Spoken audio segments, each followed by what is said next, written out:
adik-adik, pada video kali ini kita akan belajar latihan soal IPAS kelas 6 bab 4 kurikulum merdeka. Kita langsung saja yuk belajarnya. Nomor 1, alasan utama suatu negara menjalin hubungan diplomatik dan kerjasama dengan negara lain di dunia adalah untuk titik-titik. A. Mencari dukungan militer untuk perang. B. Memperoleh keuntungan yang bersifat sepihak. C. Mencapai kepentingan nasional yang saling menguntungkan. D. Membangun pengaruh politik di seluruh benua. Jawabannya apa anak-anak? Iya, benar sekali, jawabannya C.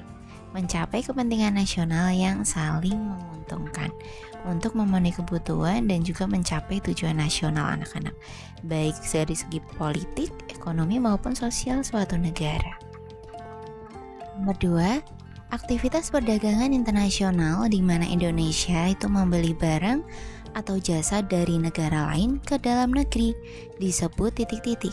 A. Proteksi, B. Devisa, C. Ekspor, D. Impor. Jawabannya apa anak-anak? Ya, kalian hebat, jawabannya benar sekali, D. Impor. Jadi impor itu adalah kegiatan membeli barang dari luar negeri. Sedangkan ekspor itu kita menjual barang ke luar negeri. Kalian jangan sampai tertukar atau keliru ya. Nomor 3, manfaat utama kegiatan ekspor bagi Indonesia di bidang ekonomi makro adalah titik-titik. A. Menurunkan harga barang konsumsi di dalam negeri. B. Meningkatkan cadangan devisa negara. C. Mengurangi jumlah produksi barang lokal. D. Memperlambat laju pembangunan nasional. Jawabannya adalah B. Anak-anak, meningkatkan cadangan devisa negara. Oh ya, sebelumnya kalian harus tahu dulu apa itu ekonomi makro. Jadi ekonomi makro itu ekonomi yang dalam jumlah besar anak-anak. Kalau mikro itu kecil ya. Kalian perlu tahu juga bahwa ekspor itu menghasilkan pemasukan berupa mata uang asing atau devisa.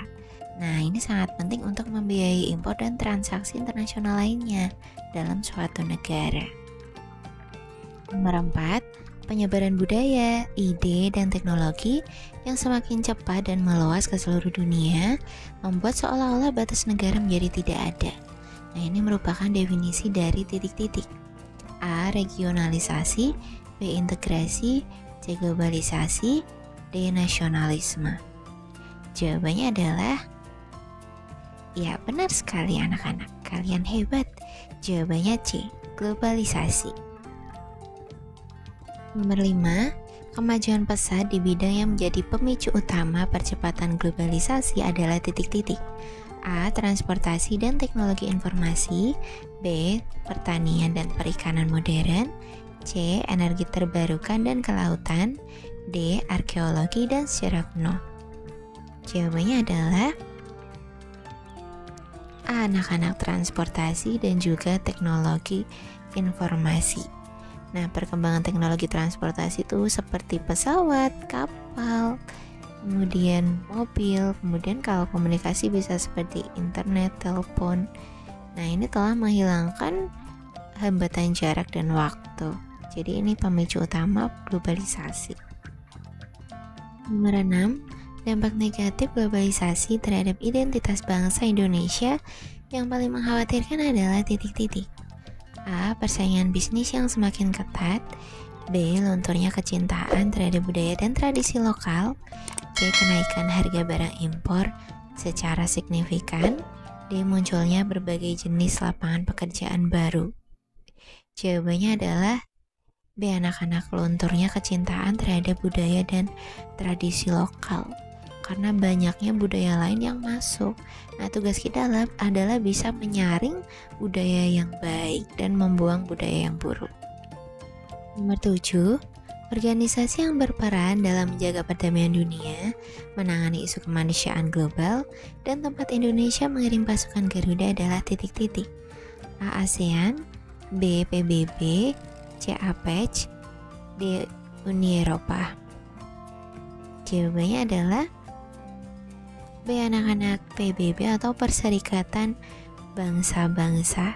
Nah, PBB itu adalah organisasi global yang fokus pada perdamaian dan kemanusiaan anak-anak. Nah, pasukan Garuda ini dikirim di bawah bendera PBB.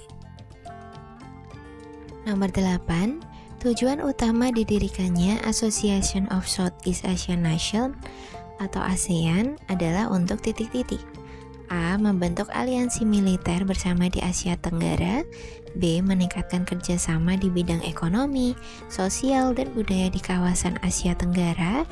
C. Menguasai jalur pelayaran internasional utama di Asia. D. Mengeluarkan semua produk impor dari luar Asia Tenggara. Jawabannya adalah B, anak-anak. Jadi, tujuan didirikan ASEAN adalah untuk meningkatkan kerjasama di bidang ekonomi, sosial, dan budaya di kawasan Asia Tenggara. Nomor 9, kerjasama bilateral adalah bentuk kerjasama yang melibatkan titik-titik. A. Satu negara dengan organisasi internasional. B. Dua negara yang berdekatan secara geografis. C. Dua negara saja. D. Banyak negara atau lebih dari dua. Jawabannya adalah C, anak-anak, dua negara saja. Jadi kalau bilateral itu hubungan kerjasama dua negara, kalau multilateral itu lebih dari dua negara, dan kalau kerjasama regional itu adalah kerjasama di satu kawasan, contohnya ASEAN, Asia Tenggara, seperti itu. Nomor 10, salah satu tujuan dari 17 tujuan pembangunan berkelanjutan atau Sustainable Development Goals SDGs yang ditetapkan PBB adalah titik-titik. A. Meluncurkan pesawat luar angkasa ke planet Mars. B. Mengakhiri kemiskinan dan kelaparan di seluruh dunia. C. Menciptakan teknologi militer tercanggih di dunia. D. Membangun markas PBB baru di setiap benua. Jawabannya adalah B, anak-anak. Mengakhiri kemiskinan dan kelaparan di seluruh dunia ini adalah salah satunya, yaitu tujuan ke-1 tanpa kemiskinan dan tujuan kedua tanpa kelaparan. Nomor 11, tujuan pembangunan berkelanjutan yang berfokus pada pentingnya memberikan kesempatan belajar yang adil dan merata untuk semua orang termasuk titik-titik. A. Kehidupan sehat dan sejahtera. B. Kualitas pendidikan. C. Kesetaraan gender. D. Energi bersih dan terjangkau. Jawabannya adalah B, anak-anak. Kualitas pendidikan atau tujuan yang keempat. Nah, ini mengangkat pendidikan dan kualitas pendidikan. Nomor 12, Candi Borobudur dan Candi Prambanan dikategorikan sebagai warisan budaya benda karena titik-titik. A. Memiliki nilai ekonomi tinggi sebagai komoditas ekspor. B. Merupakan peninggalan bersejarah yang berwujud fisik. C. Bentuk keterampilan dan pengetahuan turun-temurun. D. Tidak terancam hilang dan mudah digantikan. Jawabannya adalah ya, benar sekali anak-anak, B. Merupakan peninggalan bersejarah dan berwujud fisik. Jadi warisan budaya benda itu adalah dapat disentuh dan dilihat secara fisik seperti bangunan, monumen, dan masih banyak lagi. Kalau warisan tak benda itu adalah biasanya berupa keterampilan, pengetahuan, seperti itu. Contohnya keterampilan menari, membuat batik. 13, yang termasuk contoh warisan budaya tak benda yang berasal dari Indonesia adalah titik-titik. A. Kapal pinisi. B. Prasasti Yupa. C. Reok Ponorogo atau seni pertunjukan. D. Gedung Lawang Sewu. Jawabannya adalah C, anak-anak, Reok Ponorogo atau seni pertunjukan. Nah, ini adalah warisan tak benda karena ekspresi budayanya tidak terwujud, seperti tari, musik, tradisi lisan, dan keterampilan melalui Reok Ponorogo ini.